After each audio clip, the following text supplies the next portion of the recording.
I'm not going to lie. Today, I feel like Superman. I feel so strong. I feel so mighty. Now, I'm not saying that I feel like Superman because he is who he is and looks like he does. I'm a black man. Therefore, I am Superman. Am I souped up on myself? No, I'm just telling you the truth. Superwoman, you out there. It doesn't mean you have to be a servant to a man who doesn't appreciate you, but we, in our natural state, are super beings, and we don't even realize it. You don't even realize it. Like the time that I thought I was broke for the next 2 weeks, and I was walking around with my head hung low, and I washed some clothes. And as I went through the pockets of my pants, I found a couple of $100. So I didn't feel broke anymore. But the whole time that I felt broke, I wasn't broke, but I thought I was broke. See, you feel broken, but you don't realize that you're the super beings of this planet. We're going to start out that way. Because from now on, I'm not holding back any bit. If you think I'm rude, think I'm rude. You know I'm a polite individual who's very cerebral, very considerate until you cross the line and I have to show you the other side. You'd love to live next door to me if you treat me right. I'd be the perfect neighbor.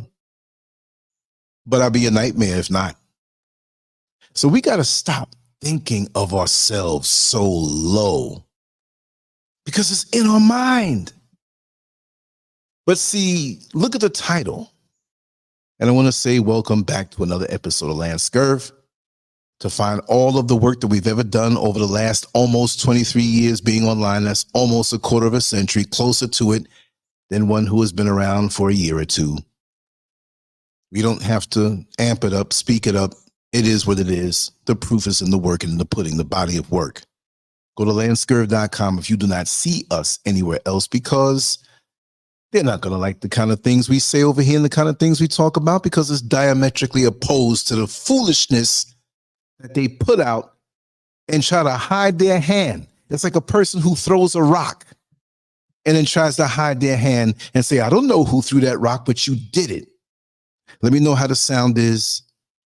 Yes, let me know how the sound is.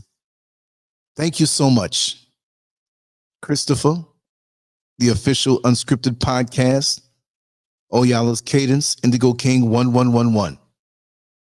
And it affects so many of us, we don't even realize it. And then we get blamed for being the scum of the earth. Yes, thank you so much. I had some technical difficulties yesterday, and I figured it out. Too long, too much. I had some equipment damage. This is why I appreciate the donations that come in. It keeps things going, because I'm nearing being a senior citizen at 60 years old with a limited income. Thank you all so much. But I say that proudly because we can't allow anything to define us. You see, let's pull back the scope a little bit. I'm 60 years old. I'm not trying to hide it. I don't have hair because I shave it off. But if I did, I wouldn't dye it. And to be honest, when I see it growing back a little bit, it's all white, just like my father. He had a head full of white hair. But we allow people to define us. Let's just check it out. Oh, you have those friends.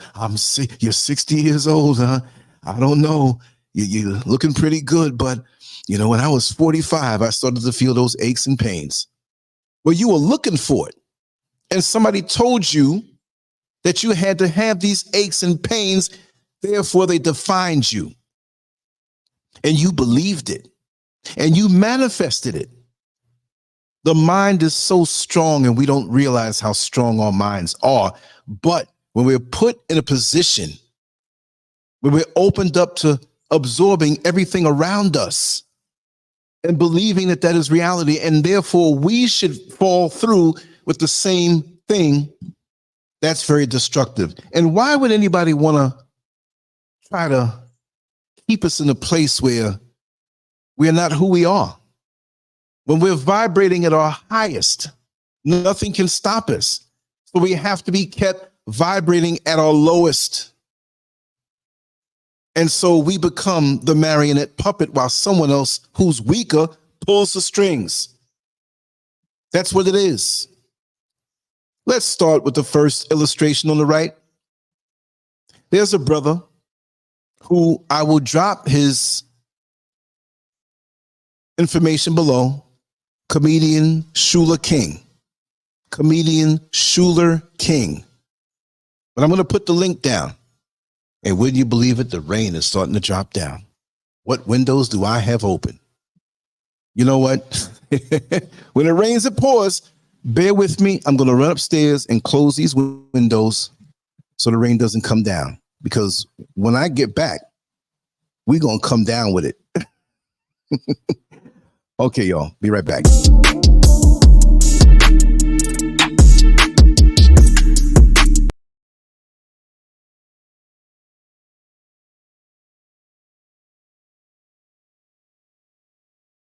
Yes, I had to unmute myself. We are back. Sorry about that. You can hear in the background. It seems like every day around the same time up in the mountains here, boom, it starts raining. And we get it first because we're so far up in the sky. And I was coming in last night and I looked over the mountains where it was lower and it was high. I'm like, we're probably at the height of the top of the Empire State Building or something because it is high. But anyway, we're back. If for some reason we get knocked off power or whatever, I'll be back in like 2 minutes, no problem. But I want to speak about that, how we are so convinced of our being so fragile.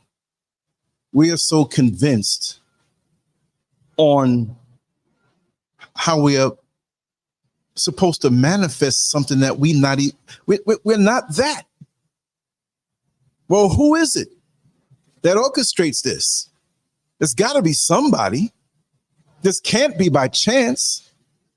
Have we gotten so deaf, dumb, and blind that this thing is being executed in front of our face and we don't even say anything about it anymore? Has it become normalcy? Just like I said in the title, if you look down at the bottom, why do we allow others to define us? Cooning down the road to extinction. We're cooning down the road to extinction. And the puppet masters are doing a very good job. Am I saying it's good? No, it's not good. But what I mean by good is they're doing something very effective, and we're sitting here watching it play out, and we're not doing anything about it. And many of us who do see it are afraid to speak on it. Because as you well know, social media, you can't say anything anymore. You can't. You can't. It's unacceptable. You can't say anything. You'll be shut down. You won't be allowed to participate in the social media party because you want to be there so much. You want to be where the action is, but you're shut out. So you're scared of that. If you say anything too controversial in the break room of your job, you're going to get fired. Somebody's going to get insulted. Even third party participation where somebody walks in and overhears it. This is the way it was taught to us when I was back in corrections. You got to be careful of what you say with sexual harassment. Of course, now you're not going to bring that to the job, but it's not even sexual harassment anymore. If two people are talking in a way and another person overhears it, oh, I'm so insulted. It's wrong. What they were talking about. Well, you're being nosy. But it is on the job, so you're not supposed to speak about these things. But now it's not even sexual harassment anymore. It's about not liking something. If I say it's weird for a dude to want to dress up with lip gloss and eyelashes with a beard, I'm wrong. What happened to the compartmentalized definitions of what a man and what a woman is? Is this about speaking about the Rainbow Crew? No, we're speaking mental health here. Mental health on so many levels. We allow so many people to define us and so many things to define us. Fashion, Madison Avenue, Paris. What was new at the Paris fashion show? What models are walking down the runway with something skimpy? Now we have a woman who's 300 pounds at 5'2" wanting to wear the same things that skinny, almost emaciated model wore because she's delusional. Because if I wear this, I will come off this way. Sure, some of us may not have hair, but it's okay. What's more beautiful than a sister with a bald head? Oh my God, it's so sexy. It doesn't mean that anything's wrong with hair, but what you do with your hair shows what you have going on inside your head. We fry, dye, lay to the side, and then we feel better about ourselves, not realizing those chemicals are getting in your skull. And oftentimes when you see morticians and people who do autopsies, the food we eat and the chemicals we put on us has us rotten and green on the inside. For what? Save your money, sisters. Shave all your heads bald. When you're laying down face down in that bed naked, it all looks so good. It is something how we allow others to take over our brain. Now, SpiderMan. And this is where I got my illustration from, comedian Shula King. He did a short about this. And I said, oh my God. SpiderMan. Now, it was hard for me to find this image in so many other places, so I lifted it from his video. Thank you, brother. He didn't give me permission, but I'm going to give him credit. Comedian Shula King. Now, this is for PlayStation, 5? I don't follow these games or whatever, but look at the image. Look at SpiderMan. He is purposely tooting up his backside on his toes and looking over his shoulder. It's not like he's about to leap up and he's looking forward. SpiderMan knows what he's doing. And he's looking over his shoulder in a way where I'm giving you this backside on his tippy toes at that. So SpiderMan is letting you know he's ready. Ready for what? To fight crime? No. He's ready to give up that anus. Next to him, you have Saucy Santana, a rapper. To me, he's not a rapper. Rap music and hip hop culture is about us as men. The original manifestation of hip hop, never forget, we didn't have this kind of foolishness going on, but it's been infiltrated for so many decades. I grew up in New York City. I saw hip hop in its infancy, how it developed, the direction it was going in. And when we began to have Public Enemy and X-Clan and others who taught history, real history that you did not get in the schools that were run by other people. What do you mean, other people? Am I hating? Facts are not hating. Facts are not hating. What were the names of my teachers? Miss Finkelstein, Miss Druschel, Miss, what was her name? Rubinow. Miss Christian, although she wasn't a Christian, she was part of the Kanye West hate group. And they were the teachers who were over us, overseeing those who had potential, overseeing the masses of us in the inner cities and in the affluent Black neighborhoods and all in between, to persuade you to go a different way. Like Malcolm X said, if he said he wanted to be a lawyer, they said, oh no, you'd be better as a carpenter. You'd be better doing some manual labor because of your muscles and you look so strong. See, they never wanted us to be the movers and the shakers of our communities, the ones who were the thinkers who can guide us to the promised land of what we could define for ourselves. We had to always have somebody else as the leader. And we followed in a subservient manner because they know what they do. We don't know nothing. Ain't nothing good coming from us. And we think that because we've been convinced that. We've allowed others to define us. Now, if you go over to the far left, and of course, I can pull a million pictures to back this up. Sexy red. Sexy? Sexy because you just walking around naked? Always keeping things on a sexual trashy level, not the sexual good level. You see, even in that, when our children view a person like Sexy Red, in their budding sexuality, they get the wrong message. They get the wrong picture. The young men see a woman like this, and she's put out there as a trashy plaything. The most beautiful creature, not a creature like a monster, I'm just saying this in a poetic way. The most beautiful creature with the essence of a goddess. And many men are going to hate me for saying this. Check the comment section sometime.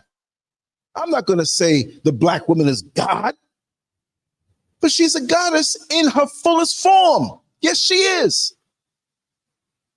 We say creator. And if you hear the static in the back, that's not static, that's rain coming down on the metal roof. But when we say creator, we look up to the sky and somebody convinced us it's up there somewhere. It's over there somewhere. It's everywhere else than where you should be. Oh, so that way it's easier for us to disrespect that one who has created us, who walked around with us in their stomach in the most intimate relationship for 9 months. But it doesn't end when we come out. But somebody wanted to get between that and not see our mothers and our sisters and our wives and our little baby girls as little goddesses and big goddesses. We give more respect to the imaginary creator that somebody else gave us than the one who we're looking at every single day, the moment from when we were born. They had to get between that relationship. We couldn't see or not allowed to see any sanctity in our women. So when they put these images out, dirty old men can titillate themselves because they take the female form that we have. I'm not saying we as a man, I'm saying we as our women, some of the best shapes and physiques on the planet Earth, natural.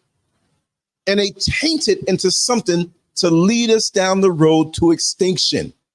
At the same time, running rampant out in society, we got all these STDs, we got new stuff coming up. AIDS is still out there, HIV is still out there. Why are we not understanding this? And we see a woman like Sexy Red. I hate to even say sexy because ain't nothing sexy in putting yourself out there as trash. But we see a woman like Sexy Red and we titillate ourselves with the body, but have no respect because she's nothing more than a piece of sexual toilet paper that we look at and masturbate. And when we're done, wiping up our next generation off our lap because all we wanted to feel is pleasure, we're done with her. And so why is it that when we deal with our women, we see them as objects of pleasure? Yes, there is a pleasure aspect to it, but there's so much more. The pleasure aspect is minimal at best. How long does it take for you to come? That's all you do think about is coming? After you shoot all the bullets out the gun, you still looking for the gunfight and can't do anything? And then we wonder why, after years of jerking off, that our dicks don't work no more by the time we 35 years old. How are you having erectile dysfunction issues even in your late 20s? I don't know what's wrong with me. I need some of them pills. And that's what they make you think, that you need something external. You need to get back to a proper vibration. Respect your woman. Love her essence. treat her right. And if she's off course or off, don't blame them.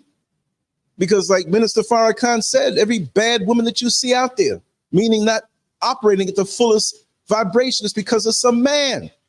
But we don't want to take credit for that, because we can't get away now with some of those tricks that we used to do, getting women in bed, telling them that you love them, you're going to commit to them, and you get the goods. So now these guys are bitter. And, man, they walk around like they fighters. They walk around mean. They walk around so-and-so. But we got to take time with our sisters. We should know what happened to them. And these dudes, who I'm not blaming just the men, we know it's the system, but we've done our part. I ain't gonna lie, I've broken many hearts in my lifetime. While at the same time, what made me a little different, I never lied to you. If there was something I saw that you were pretty much willing to give, I let you know, hey, this, you ain't the only one now, but we can do this. Huh? I've had my heart broken. I walked in an old girlfriend with another dude on top of her. Saw it all going in and everything. Does that make me bitter toward women? No, that's one woman.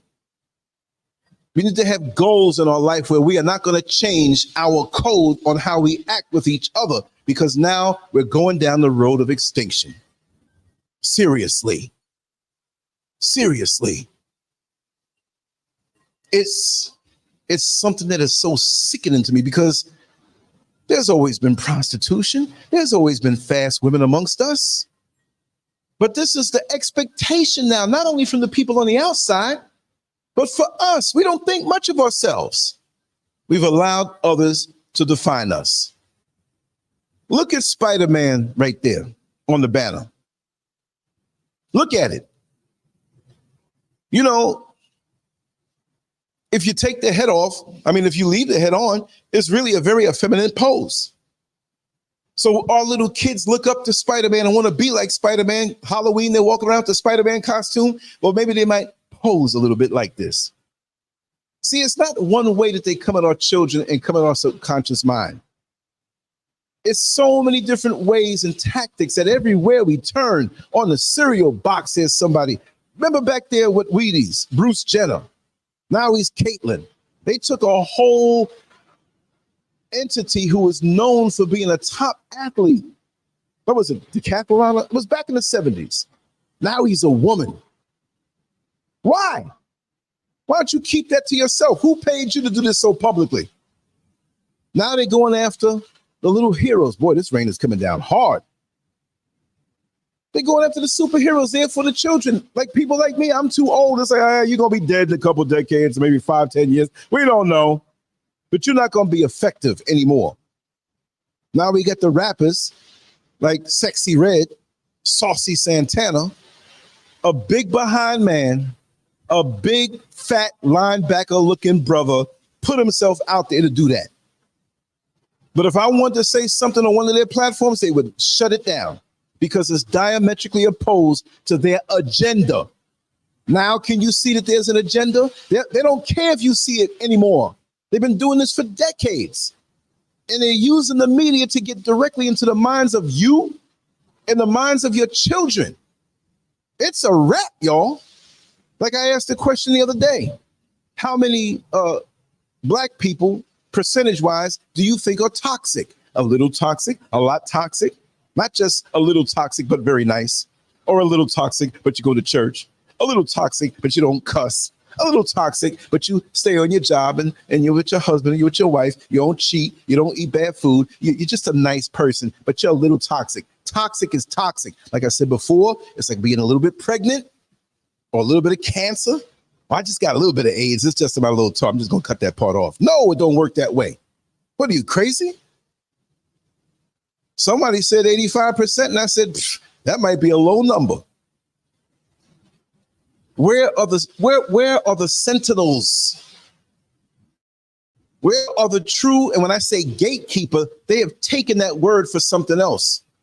But those who protect our community and the minds of our children.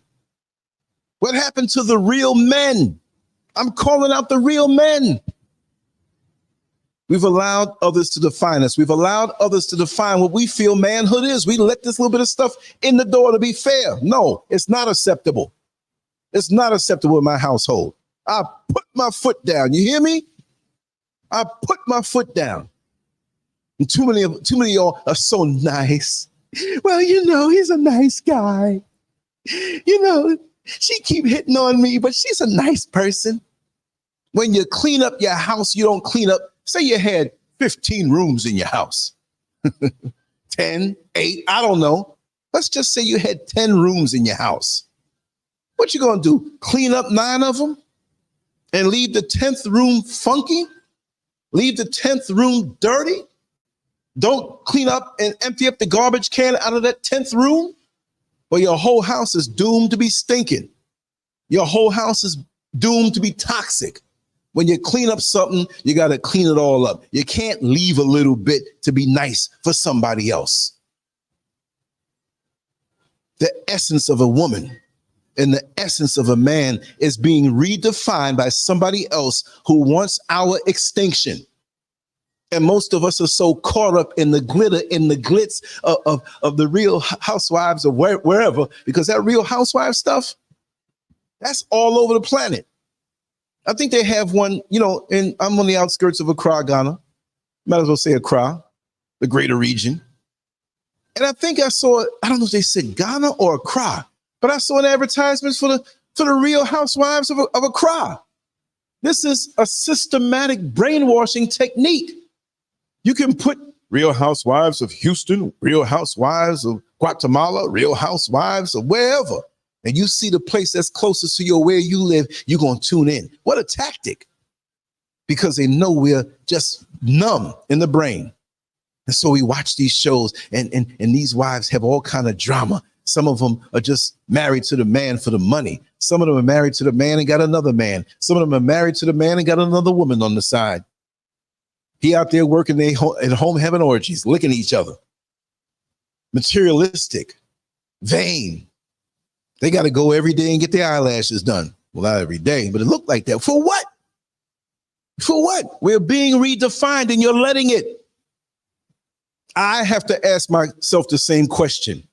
How much have I allowed the media, the education system, which is really the indoctrination system? I have to ask myself and take accountability for whatever percentage I'm guilty of allowing.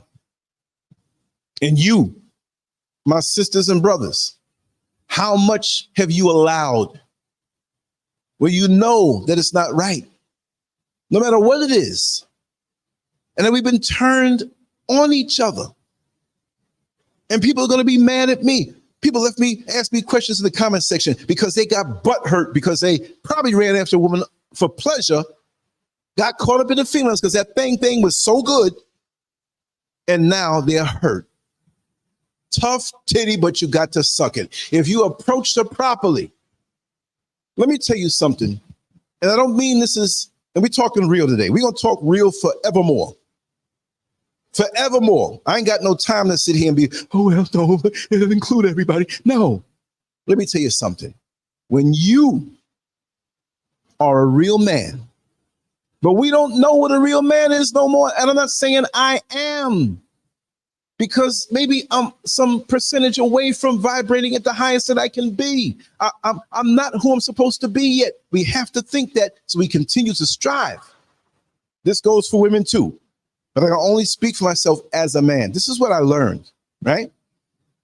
Now, we have the mental, we have the spiritual, and we have the physical, and combinations of each more or less.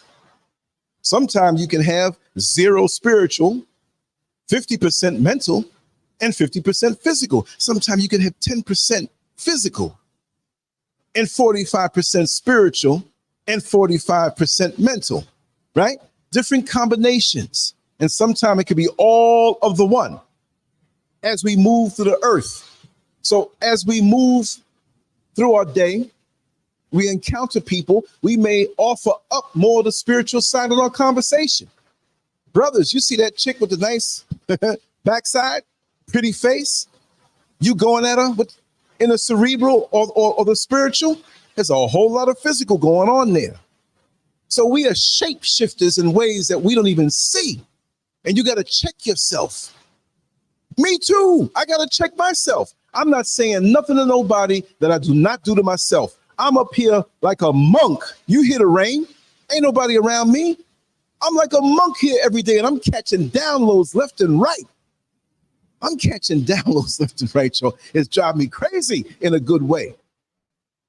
But when you're a real man, now, male, Saucy Santana was born a male, right? Supposedly SpiderMan, they should say Spider Male the way he is in that picture. He ain't no man in that picture, that illustration, which is fraudulent and fictional and perfectly designed to add a little spice onto the male hood that's there. That's easily pliable because of their indulgence in the disinformation of the indoctrination system. I'm sounding like them dudes from Living Color. The indoctrination to the masturbation to the No, I'm not one of them guys. I know a lot of them, but I know what I'm saying. So many years ago, I had the experience, right? I've always tried to treat our sisters with respect, no matter where they're coming from. You give me respect, I'm going to give you respect. There have been times growing up in New York City, it's a very fast place, but other places are fast too. But I'm just saying, it was known for a while as the fastest of the fast. If you can make it there, you can make it anywhere. And you're going to learn a lot of lessons when you're there. You're going to see a lot of things. You're going to see a lot of things that you have to sort out that may confuse you, but eventually your mind is sharp because you're coming up in that atmosphere that's very intense. Man, this rain is coming down. I never heard it this loud before. Do you hear this? Do you hear this? I might have to throw this microphone down and run down in the basement. I don't know what's going on. It's coming down. Baby, you make my rain come down. Ooh, you make my rain come down. Come on, power. Let's keep the power on. We don't know what can happen out there, right? Because we're on a roll. But in my experience, several times, me vibrating as much as I can as a man, as a teenager, as in my early 20s, middle 20s, those periods of my life that I was heavily involved in seeing and exploring and breaking down and learning all that I could in that atmosphere of New York City. Because there's a lot to be thrown at you up there. Now, it's a little different right now. But back then, everything was wide open. That I can say the New York City culture. Let me stop with the New York talk. Let's talk real. I have had an opportunity to hang out with many different people in my formative years. There was no shock for me because I knew what was around me. If I was in a part of town like Greenwich Village, it did not shock me if I saw a bunch of homosexual men and lesbian women.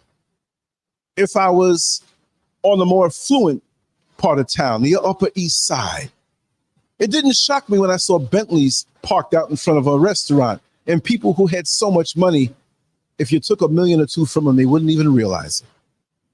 I've been to the highest of highs and the lowest of low. And there have been times that I had the opportunity, because of different reasons, to hang out with a couple of my lesbian friends, right? Meaning that ain't nobody trying to sleep with nobody. You are who you say you are, but you're a sister. I'm going to still respect you, right? And because we had different projects in school, because I went to the High School of Art and Design on 57th Street and 2nd Avenue in Manhattan. So when I came out of school, I'm smack dab in the middle of Manhattan. You all know my father had a business that took us all over the city. And growing up, I was always with him on the weekends or in the summer vacation. My parents were together, but that's the only time I could be with him, right? Outside of school. And my mother. So I had a really, really, really, really rich background and a really, really, really, really rich time in New York City that will never come back again. So I can reflect things from back at that time because I'm a living testimony of that time. And I was out there, okay? I'm no better than nobody else, but what's in me, you got to see it. So the couple of times that I hung out, We may have had a class project, or maybe I was a little older and we were in the bodybuilding gym together. Nobody knew her preferences, but she's like, Lance, you know, see, we hang out up there. It's not like ooh, they must be screwing each other. When I moved down south, I noticed more of that. You can't even talk to somebody for 5 minutes outside of a workplace or somewhere where you are. And, oh, you must be screwing. I'm not putting nobody down in the South. It was just a different kind of thing up there. Everybody was cool with everybody as long as you respected their boundaries. So we going to get some sushi after the workout, and we talking a little more in depth. I'm showing this young lady respect. I'm kind of capsulizing and blending and melding all of my situations in one, because I can tell you each one, but we'll be here all night. It's just like that. So we're talking, we get to know each other more. We came out the gym, we work out partners, or we worked around each other.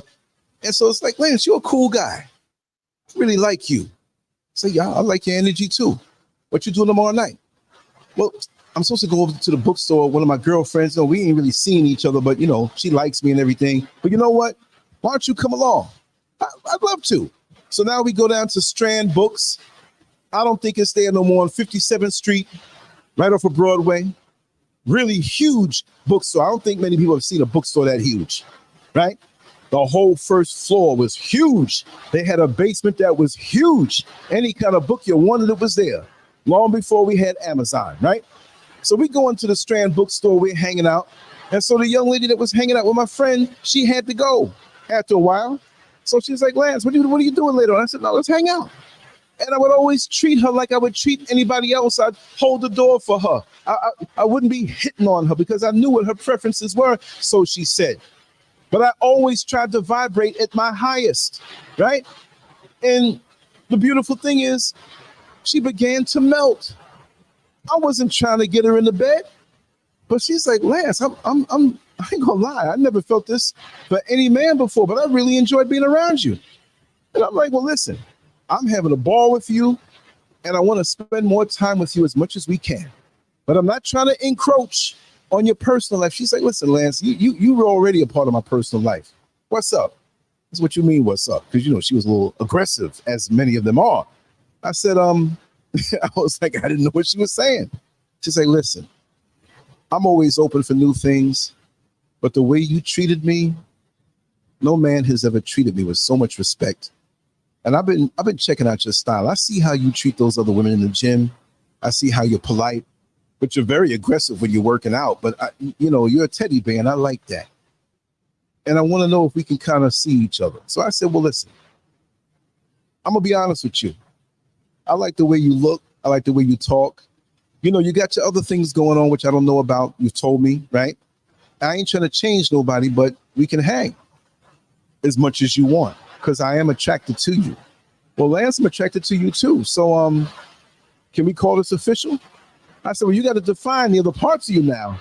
I'm not trying to use you for a threesome. I'm not trying to use you for whatever. She says, no. I know that. But you know what? I might like that. But I'm your woman now. And I'm like, some guys go, oh man, you ain't gonna be doing that around me. Whatever. I was young and I was like open for a lot of things. That's why it put me in them situations. I'm not curious about anything. But me operating and vibrating high vibrational as a man, showing respect, being supportive and not being resentful, coming at her, talking about, yeah, girl, I'm gonna straighten you out. I got this thing right here, and when I break your back, you gonna. No. We are all the way we are because of some reason. Sometimes it's traumatic. Sometimes it's not traumatic. What I have a problem with is this foolishness that we see that's engineered on the screen to take us out of who we are. And the example that I just used was not to promote anything different or promote that. But when one person acts and responds and reacts and deals with a person on a high vibrational level, that other person begins to heal. So what you're saying, lesbians aren't healed? Well, most of that I met are not healed. I ain't gonna lie. They got, and most of the men or males that I see, they ain't healed. We're all walking around in an unhealed state. And check this out. There's an enemy covertly handing us a Band-Aid that has something on it to permeate our system, our minds, our souls, to turn us out. Hence this foolishness here. And is it only a homosexual thing? No, it ain't. Is it only a lesbian thing? No, it ain't. How about it could be a thing of how we treat our women, how we see our women. It could be a thing on how we see our men. If we understand that the times that I've stepped on your toes and the time that you stepped on my toes, the bottom line is that we both need healing. Why are we turning against each other when we both as men and women need healing? Who wants us to not get together and come together? You can spell it C-O-M-E. You can spell it C-U-M-E, the porno way. I'm not saying it's just a sexual thing, but why is our sexuality turned around? But you have a man next to a woman or a male next to a female, and they don't even bother with each other. So we're relegated to doom and death. We're not procreating. Our wombs are very important. Our balls and our dick is very important. It ain't just for pleasure. It ain't just a pleasure stick. You got balls for a reason. Some of us men don't have balls symbolically, and some of us don't even need balls because we wasted our sauce, the life sauce, that cream of life, that when your top head is right, you know how to direct what comes out of you. That's the way it's supposed to be. That's why the brain and the head coming down back through the spine goes down the crack of your behind and up under your genitals is connected. Both heads are connected. Can't you see that? But we want to separate it. Well, I don't love her, but you know she got a nice ass, man. I'm going to pump that up, man. Yeah, that shit was good. And it's disconnected from the head. It's best you disconnect your penis and your balls from your head and treat that woman righteously and give her what she needs. And I'm not talking about no sex. But we're damaged. And you want to blame somebody for being damaged. You got to look past the fact that they stepped on your toes in another relationship. Because all of this allows other entities to come in and define us. Ain't that sick? Can we go in and define them? No. Do they display themselves out there like that? Those who Kanye West had a problem with, who control everything? No. They ain't putting themselves up. They got their communities, and their communities are tight. They even have their own patrols in their community. They got one in Brooklyn, right? In Crown Heights, Brooklyn. And they don't own the street, but their people live within this several blocks. Maybe more than I can remember. But it's a huge community. And you ain't even going to do as much as drop a carton of milk or some drink and throw it down as trash. You better not do that up there. And you know what? Those of us who live right there, because it's one block around 4 ways that separates across the street that ain't our community, right here is. You can do that on your side of the street, but you're not going to do it on our side of the street and where we live. And when black people walk through that Hasidic Jewish community, you ain't going to throw nothing down and you don't even think about it. I've seen it. They find the garbage can and put the trash in because they're made to respect that community. They ain't going for it. So why are we going for it? Why are we going for it? Why are we going for it? Why do we allow it? Why do we allow other people to put our women out there as playthings? That beauty is for us. As men who earned it. You got to earn that stuff, brother. You shouldn't even be thinking about that stuff. That's why, look, I got a problem with religion, but I'll say this. I'm not saying you got to be covered up like the women of Islam where all you see is their eyes. I'm not saying that. But they're making sure that you focusing on who they are as a woman. These outfits that some of our sisters take pleasure in wearing to titillate. Why are you doing that? Now, I will say some of our sisters can put on a potato sack and look sexy in it because they have such a devastatingly beautiful and sexy shape. I understand that. I'm not going to knock you for how the Creator made you, but it's not for everybody. Why is that for some? Not all of our sisters do that. We have some beautifully sexy women who got curves and everything, and that's not their mindset. They just can't help it. There's nothing to put on. Not that you don't have to be ashamed of it. But men need to know how to take it. But we see these even the heterosexual rappers, male rappers, not men, but males. They talk about our sisters in a way where they're only a plaything or something to be used. And there's always a venom. I'm not saying all male rappers, but we know what we're talking about. The whole industry is geared toward our destruction. And it wasn't like that before because it was pure. We were having fun with each other, making up rhymes with each other.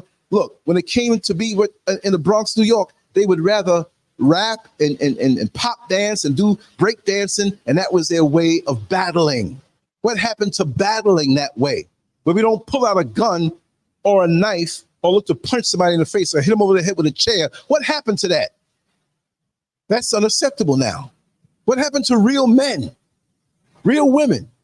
It was fun. We educate, like Chuck D from Public Enemy said, it was the CNN of the hood or of the black community. We spoke to each other and we let each other know what was going on and how we felt about each other, and we settled differences that way. And somebody said, this is not acceptable. We need to turn this thing around. We need to do what we need to do here to make this thing that's so good for them that they created and taint it, make money for ourselves, and use that to destroy them. This would not have been acceptable. A Saucy Santana, a Sexy Red, a SpiderMan with his ass cocked up on his toes. I mean, he might as well be laying down. It's a very effeminate pose. You trying to fight crime like that? What kind of crime you trying to fight? Look like you're ready for something else. This is disgusting. PlayStation 5. I couldn't find this image anywhere else, and it was on the page of our brother comedian Shula King. And when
my mother had me and we were in the subway, right?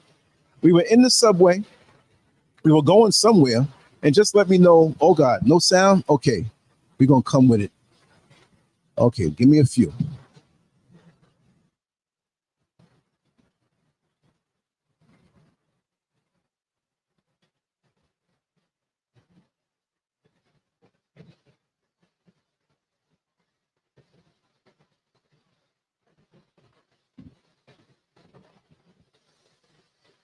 Okay, let's check the settings.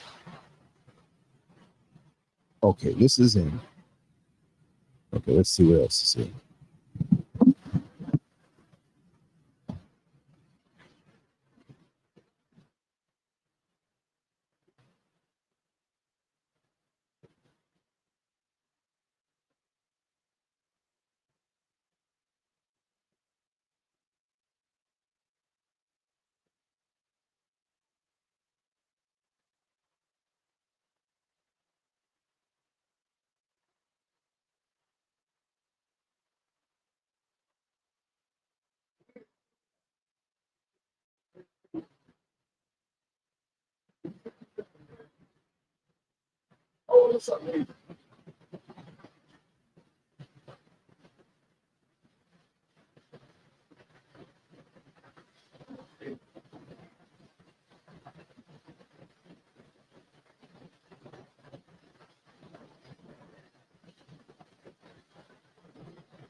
Okay, I'm back on the other. Okay, you can hear me now. I'm actually on the other laptop. I have always two laptops, or one computer, one laptop. I got for the effect of that stuff moving around by the time I always keep it on, but I'm not sure exactly where the sound is coming out of because I had to fix some things. I'm gonna mute this and count to 10. You might not hear 4, 5, and 6. Let me know if you can hear the whole sound. 1, 2, 3, 8, 9, 10. Did you hear all of that? Okay. I'm going to mute this particular one, and hopefully you'll hear me when I get back to my main screen. Give me 15 seconds.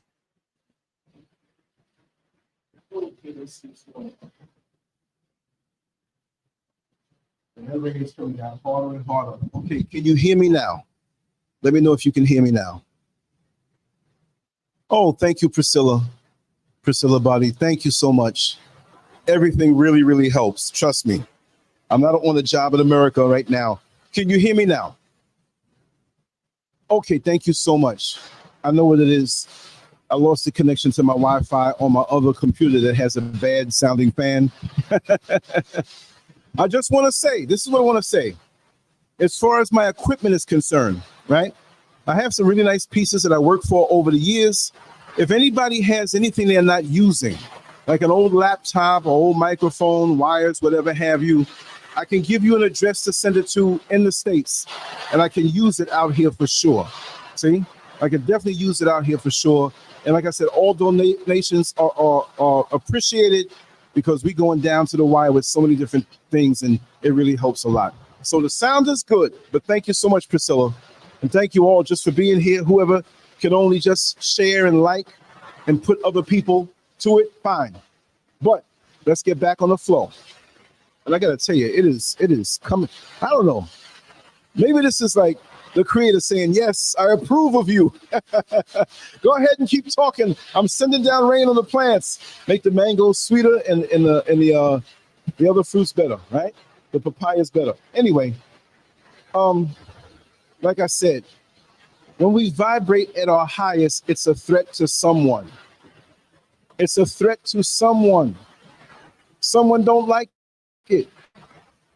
And am I always saying that it's always someone, it's always someone? No, I'm not saying that, because most of the time now, it's us. We got to hold our own black asses accountable now. We got to go down to the wire. It's like a politician campaigning for votes. He just don't do a radio program and say, oh, vote for me, and that's it. The person goes door to door. The race might be down to the wire. And who decides who wins? Well, really, it's you who have to knock door to door. And I'm knocking door to door now. I want everybody to be held accountable. It doesn't mean you're going to rant and rave and scream like a crazy person. No, but you have to be strategic in how you influence people. Because that pastor that's getting money out of you, he ain't going to come down door to door. He gonna talk in general, and as you see, most pastors are afraid to talk about certain things, but they getting your tithe money. And they don't give a damn about you. Usually they have a bodyguard or two around them. Society is different than the way it used to be. Used to be, you can walk into a bank and they call out your friend, hey Lance, how are you? And the tellers that were there working for years. You had a relationship with them. Used to be, if somebody in your family got sick and was in the hospital, whether they were a child or somebody at their strong point or somebody who is elderly, before you can call around and say that your aunt or your mama or your daddy or your son was in the hospital, the pastor caught wind of it and he was already in the hospital before you got there. Now, you might have been there initially to bring them to the hospital, but you had to come home and feed your other kids. You had to go to work. But when you come back, you don't even know how he found out. He's right there with your family. He's right there to make you feel better about the situation, to bring a positive energy. But the intentions are different now. They find out stuff and they're counting your money and they don't give a damn about you. Politicians don't give a damn about you. Not that they ever did, but at least they weren't so obvious in their hustle of you.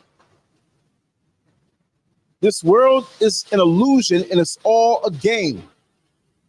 And they have us cooning down the road to extinction. Because these people who are compromised, now we can't blame Spider-Man because he's fictional, but somebody behind that artwork that's there, and that's some pretty good artwork. I'm an artist. I would not draw anything like that. I'm just saying, Spider-Man. Well, no, I ain't gonna say it. I was gonna think of another word with 3 letters. Starts with F. Not Spider-Man, but imagine that. He wouldn't be saving nobody. That Spider-Man there, he'd only be looking at that's the LGBTQ hero. Oh, you're straight. I can't help you. Get Superman. We know Batman and Robin are compromised now. Robin, right? They done turn Robin out. They getting their heroes one by one, and there's other new heroes that are supposed to represent that segment as they encourage you in school that you have more than one choice. They're teaching you in schools now, not all schools, but a lot of these schools, you hear about it, where they're teaching about sex and they're 6 and 7 years old. The only thing that's good for their genitalia is to go pee. But you putting things in their mind. What about the school that I spoke about before where they're teaching kids how to masturbate and they have rooms where they can take a break and go in there and touch themselves? What kind of sick people are out here? And whatever they show you, they're sicker than that. I've been privy in my life to know different women situations. And sometimes, and I'll say oftentimes, the most conservative, intelligent ones are the freakiest out there. Now, you do what you do it behind closed doors. And I got no problem with that, whatever you are. But when you start trying to indoctrinate your children into certain things and you let other people indoctrinate your children, I got a problem with that. And that's what that Spider-Man situation is. They want us to be everything else other than what we are supposed to be. Does it surprise you why we don't have real community? Does it surprise you that we don't have real unity?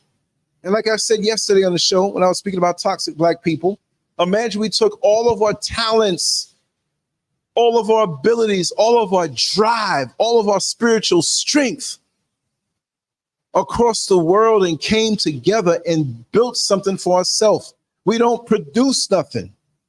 Well, Tyler Perry produced movies in Atlanta. Yeah, we know that. And he's a bit compromised too.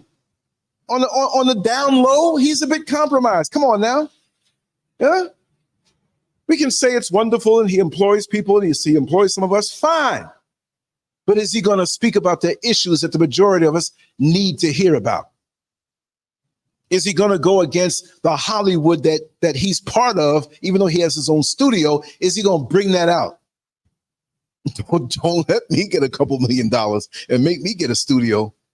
They'll have a drone bomb or something to blow that up. I'd have to have studio bunkers underground so they can't get me. We can't let Lance get no money. Huh? It's crazy. And we see this stuff and we let it go by. Are we going to still let it happen? Are we going to talk to our children? Even when we think they're not thinking things, they're exposed to things.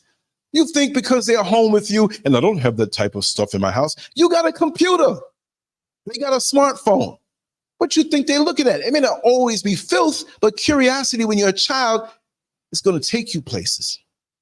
How is it that I found my older brother's book when he was living with us before, drugs took him away? He's living, but he's just out there doing his thing still. What made me go under the box that was under the box in the back in the corner, like Flip Wilson in the booth in the back in the corner in the dark, for those who remember that? But I was just searching through stuff. Found it. I found it. It was a copy of Playboy magazine. I'm going to see if I can Google it and find it. It was September of 1973. I was 10 years old and I found the Holy Grail. I always wondered what women's breasts looked like. I was oddly drawn to them in the shape of a woman. Found it. Saw titties right out. All kind. Oh my God, look at that. I had to take the book and bring it to my friend's house. I had to hide it behind comic books. Look at this. Look what I found. And then 2 years later, me and my friend Carlos were skateboarding. I was 12 years old, and it looked like it was going to rain, but it was still the daytime. It didn't really rain, but we saw about 12 crates, milk crates. We saw these milk crates, and this house had tenants in it because somebody else owned it, so they had moved out, but they threw out a lot of stuff, waiting for the garbage. And I said, look, Carlos, we were heading this direction, coming down the hill, 134th Street between 107th and 109th. We lived the block up. We coming down. I said, man, look, a whole lot of comic books blowing up out of that box, man. We need to get these comic books. Oh my God, it wasn't comic books. It was nothing but porn. Hardcore porn. We looked at each other. We smirked. I said, yo, Carlos, let this stuff sit here. It's almost going to be dark. We're going to come down here and we're going to get this bad boy. So we hauled 12 crates of magazines, and we had to be discreet about it, because if somebody was out there going in their driveway, we couldn't pick that stuff up. They went, what are you doing going in the garbage? So we had to really be like Mission Impossible. We heard the Mission Impossible theme. So we brought them all to his house because his house was closer. His yard was closer. Mine was up the block a little bit. So we put them all there. His folks were inside and paying it no mind. And then later on, I got my 6. I waited till late. What? I had to get up and go to school the next day. I wait at 1 o'clock in the morning. I had to slip out the house. My mother was like, are you all right? I said, I just want to go out and sit on the front steps, because I used to do that all the time. I was out. Now I had to bring them in the house. So I put them crates under the bed, and my bed was like a foot higher. So I pulled the covers down on the side that you can see. So it's like, why is I rode like that for a while. I always made sure to clean the room up. Yes, you see the room's cleaned up. Later on, she found them books. But that influenced me. I learned about all kind of stuff. When I see the words B and D, it didn't mean nothing to me before, but it's bondage and domination, sadomasochism, threesomes, all kind of freakish stuff that was introduced to my mind. I was already off the chain anyway from what I knew, but look at today, the things they're offering, right? Look at what they're offering, what they're putting out there for us. Listen, okay, I'm sounding a bit funny. Let me know. I got the microphone right in front of my face. Let me just put on my headphones. I took those off. You might be hearing me from across the room. 1, 2, 3. 1, 2, 3. Okay, it seems as though it's okay here. Tell me how the sound sounds, because I'm getting ready to sign it off in a second anyway. The rain stopped, and I gotta be on with some things. And I got a lot to talk about. And usually I'll stay a little longer on these. Okay, I sound fine? Okay, good. It's got to be crystal clear, because I'm right by the mic. The way I arranged it today, because I had a problem, it was kind of off, and the power went out. Thank you, Priscilla. Thank you, Oyala. Thank you. Yeah, okay. Let me just read what SpiderMan said.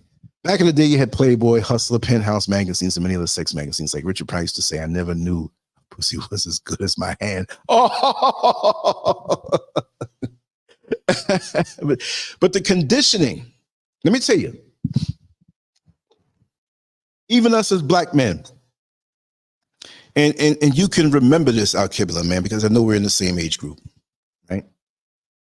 Back in the day, it was all about white women. I mean, in general, it was all about white women. And you had shows back in the day, SpiderMan, remember from the late 60s, early 70s, Love American Style? Love American Style, it's me and you. If you don't know it, Google it, y'all.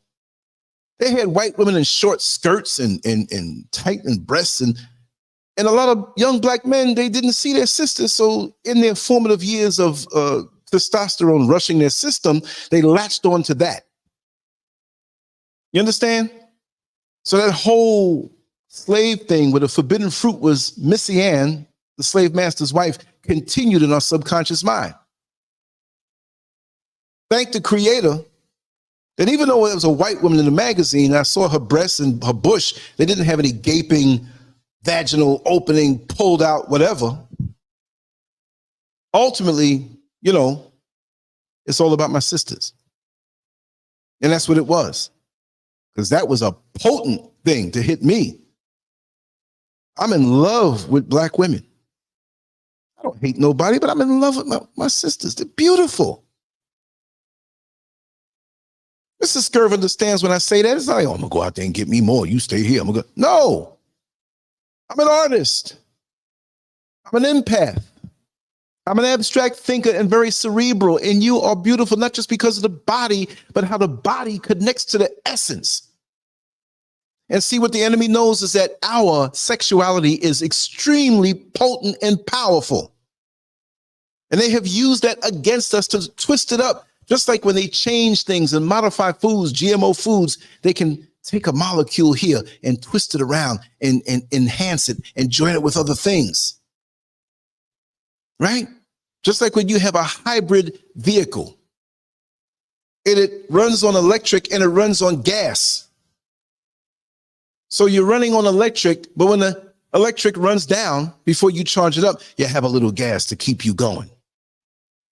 You have a metal, or you have two metals that are weak on their own. But when you fuse them together and create an alloy, it makes it stronger than each one. Synergistic, which means you take two things, combine them, and they become more than what the combination of them both are. On a numerical level, that would be like saying 5 plus 5, you think is 10? No. In actuality, not in math, but in this case, 5 plus 5 equals 25. This is why when you have a man and a woman, us vibrating high, we are synergistic. Out of our loins and out of love and out of wisdom can come, yes, and I emphasize that word because I know and I have a theory that the stronger our personality was, the stronger orgasm we were for our parents when they made us. Ain't nothing wrong with that. That is a spiritual place to be. Better when it's a mutual orgasm and you have everything else with the wisdom. You have some lust in there. Yes, you have some righteous lust. Ain't nothing wrong with a little bit of attraction that sets everything off. Your eyes roll back in your head. You know you're a decent person, but you're just, oh my God, this is so good. You're blessed with this feeling because you've committed to each other. And others who are not committed still have the feeling, but it's watered down. This is why when you see parents who are so into each other, they got a slew of kids. I mean, if they can afford it, because they can't stop. It's something divine. It's something out of this world. Even the watered down version have these low vibrational people going crazy. But when your head understands commitment, when your mind is right, when you approach or you allow yourself to be approached by a member of the opposite sex and it's righteous, you know the other things that's built in. Those amenities come standard. Let's build something. Let's build a family. Let's have the family as we get older, they're coming up and everything that we put inside of them will go on to give them successful lives. There's always one or two bad apples in the bunch. We understand that. You get older and you see your children grown now, operating and mastering the world because you gave them a head start. And they do for you, not that you should pressure them for that, but you got it built in when they look out for you, when you do it the righteous way. But when you do it the unrighteous way, you got all these baby daddies all over the place. All these baby mamas all over the place. The children are not guilty. They were brought here. They're here. But you didn't make the right decision. So rearing them up might be a little problem when there's personality conflicts and people are not moving in unison. This stuff brings us chaos. It doesn't do anything for us for guidance. This way we have where we allow others to define us. How can they define us when we were put here with a purpose? We may not know it right away, but our exact purpose is there. And we're running around man's world wondering, what can we do? Yes, in the system, you got to get money. But what is your divine purpose? Can you connect with that?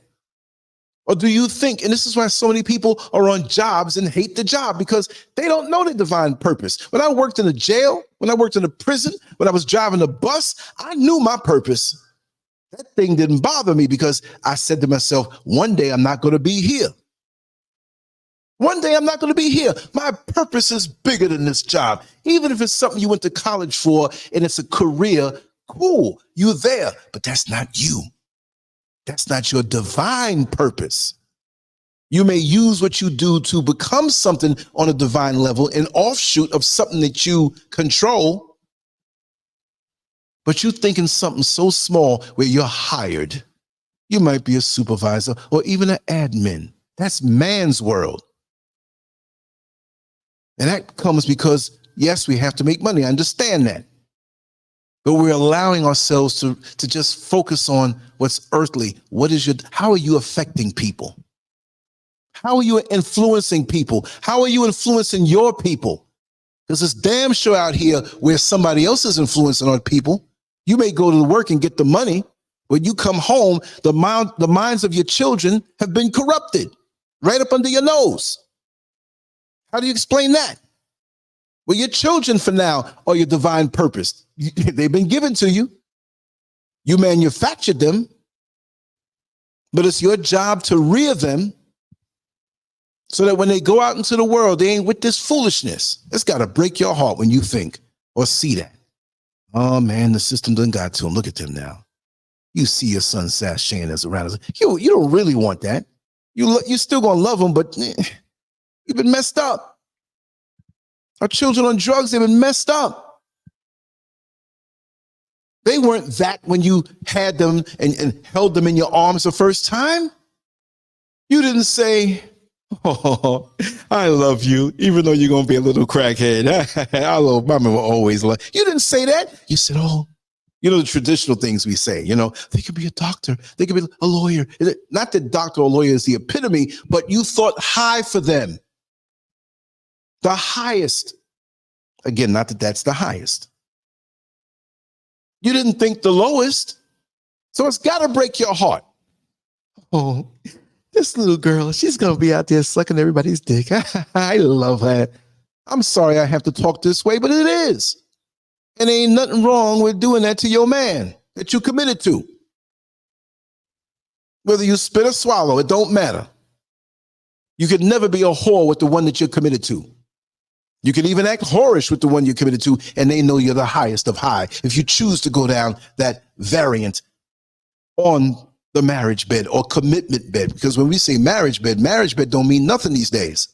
Look at Jada Pinkett and Will Smith. Everybody's involved in that. The son's friend got a little something from Jada, and she talked about it. I mean, and Will Smith lived it and don't know? And she doing it because that's how they arrange their marriage. It's a revolving door. Oh, you want to come on in?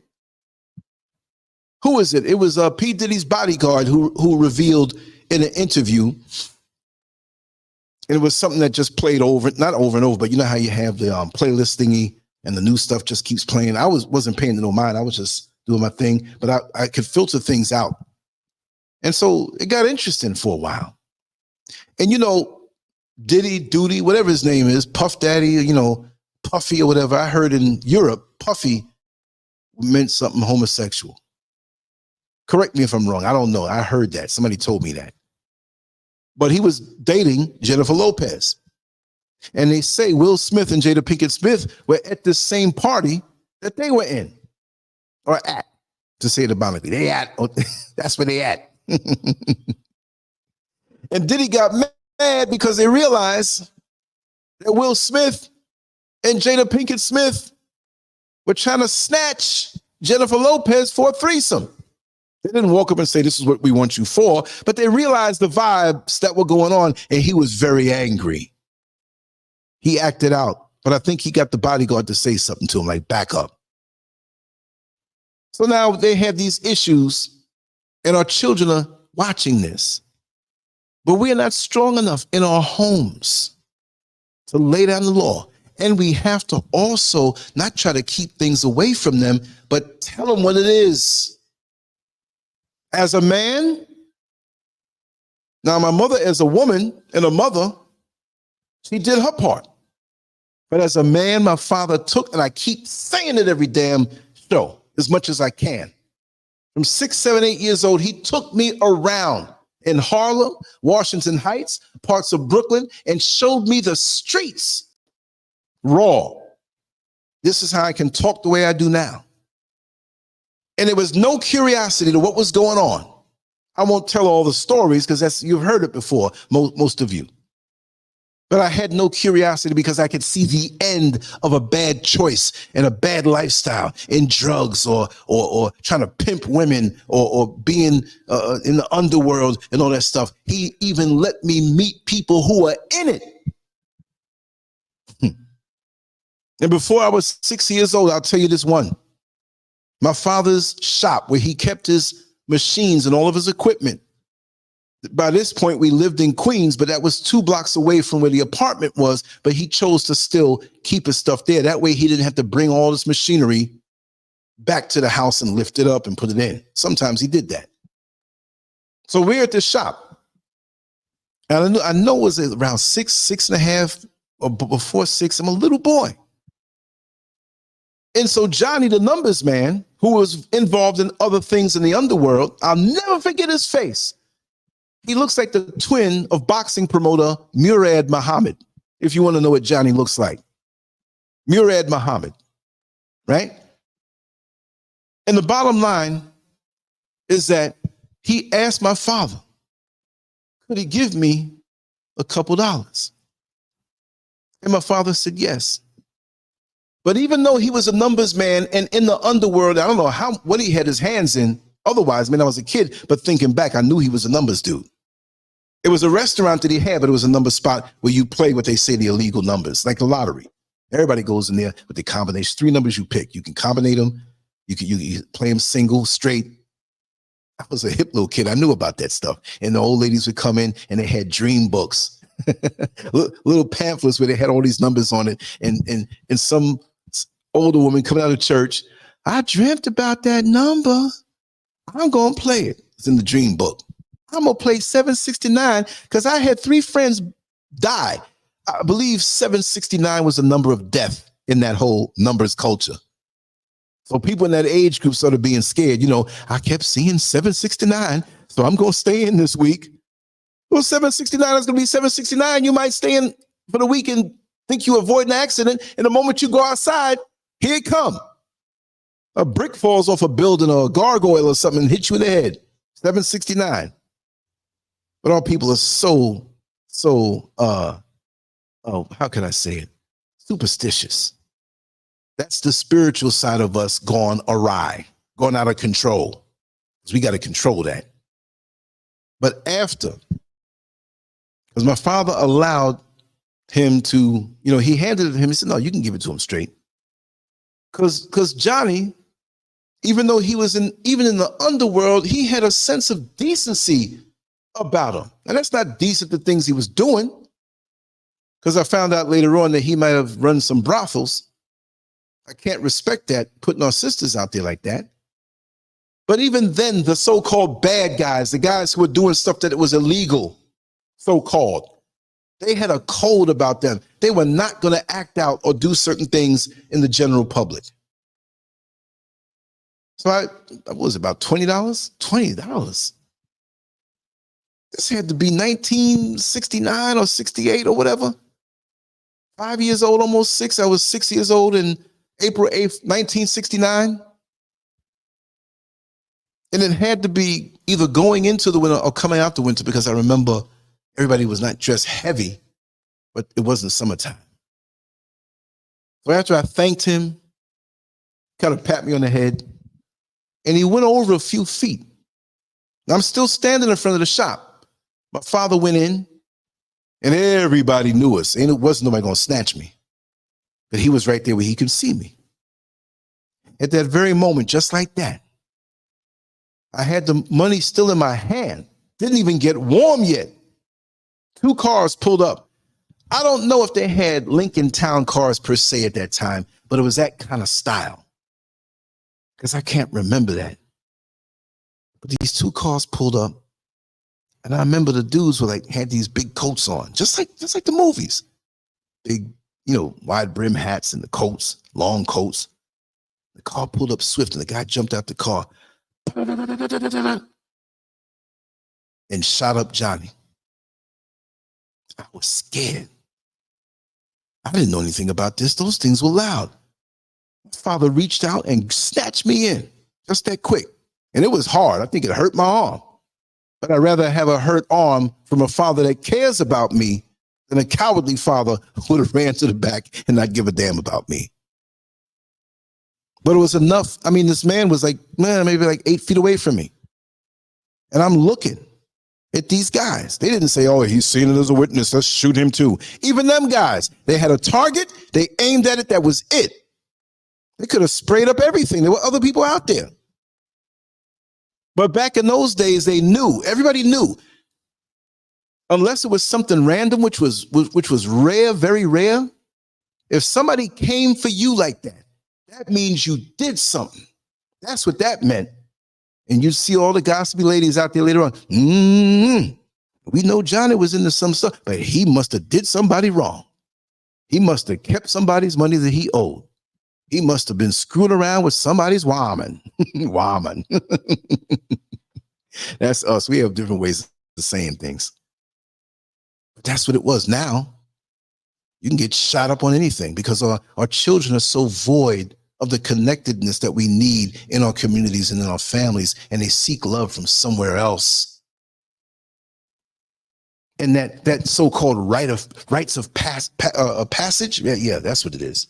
What we go through to be accepted now with gangs is go out and put a bullet in that old lady's head if you really want to be part of us. And they do all kind of crazy things because they have voids in us. We have voids in us. And other people coming in to define us.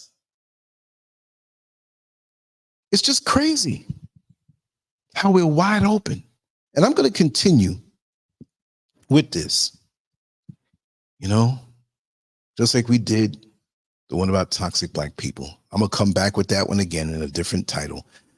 But Brother Joe Harden called me last night. He gave me a voicemail. We voicemailed each other back and forth, and he loved the topic, so he wants to come on in. He's like, well, listen, don't rehash the same title. I said, listen, we're going to come with the same thing, but it's going to be a different title. But I want to focus on what I didn't all the way focus on was the trash culture. I put that in the title, but we still going to do that. So he says, yeah, that's what I want to talk about anyway. So I said, okay, we'll roll. And I'll go in the same way. And he'll go in his way the same way. Welcome, Ed Smith. You're on Facebook. Nobody sees you on YouTube, but I'll put you up on the screen so people can see you. It's all respect and love. Yes. I got so much more to say. Y'all know that. I can just ramble on and ramble on and ramble on because I see so much, I feel so much, and I've been through so much. And I really, really, really, really appreciate you all being here with me today. It really means a lot to me. It really does. I'm way up here in the mountains like a monk. So my communications with you mean a whole lot. Leave your comments and all of that stuff, and I'll respond more, I'll do more. And when things settle down for me even more so, I want to not only just do 2 shows a day, but I might just start doing 3. And some footage from the outside. Just let it all hang out. Sometime when you have the opponent hurt or when you're out there and you're like, okay, you got to have those peak moments, right? Those signature moments in what you do. We all can talk about Mike Tyson. Mike Tyson knocked out all these people, but there's those 5 knockouts that he did that were over and above. Whether it's Michael Jordan, whether you like him or not, there's those 5 slam dunks that out of his whole career, these were the high points. What's the real of your life? Real meaning R-E-E-L, the high points of your life.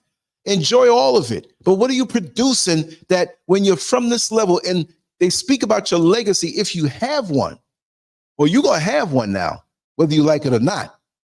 Your legacy might not be what you want, meaning that if you don't take action to control what it is that you leave behind, it might read like this.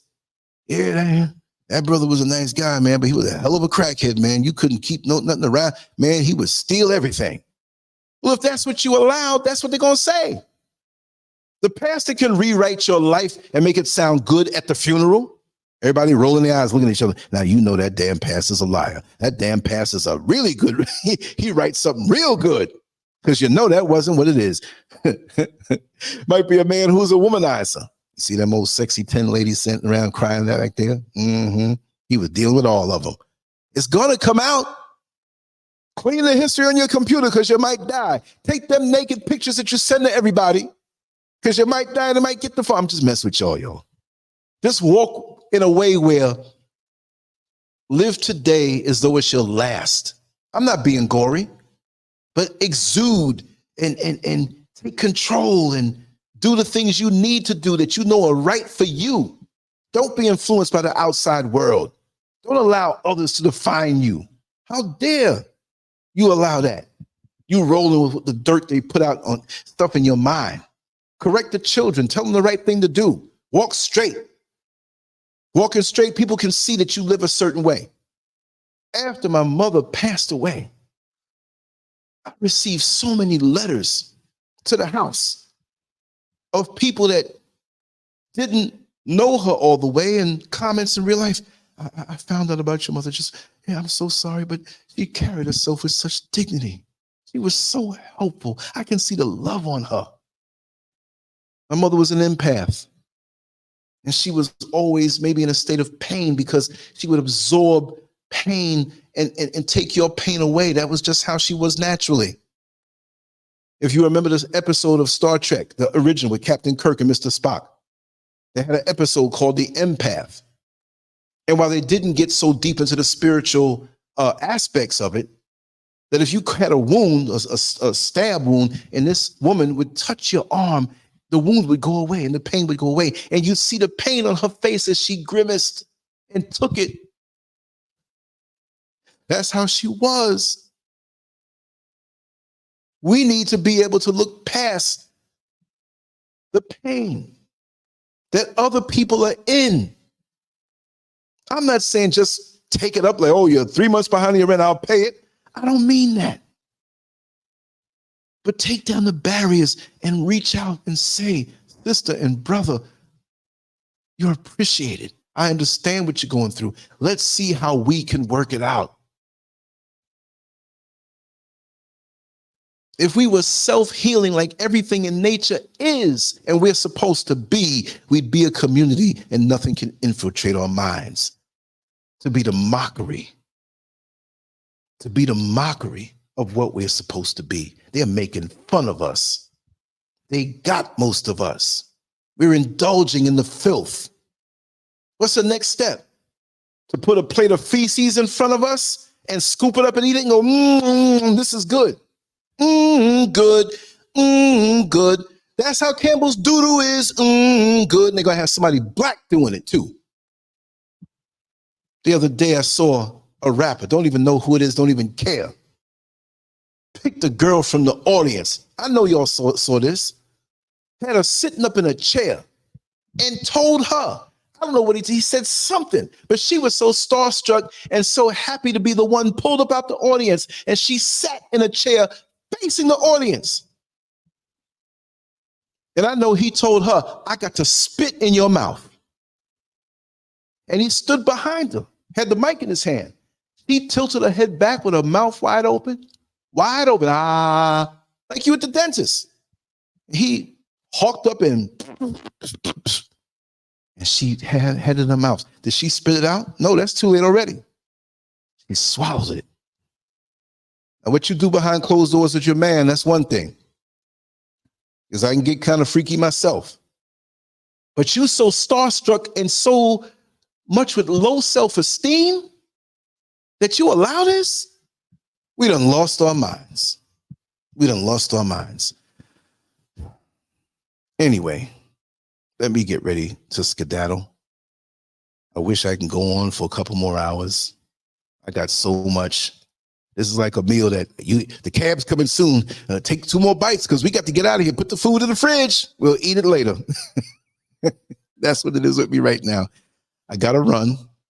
And like I said, I got to run, do a few things. And don't mean I'm leaving far, but I'll be close by. And I just want to say that I thank you all so much for being here. And we're going to continue something tonight after I finish. I'll look up another chat room, but I have to go. But I know you all today. I see you, and I love you for being here. Thank you so much. Shut up. You're told too much truth. But you know what? We're going to continue on the same way. Much love to you all. Peace.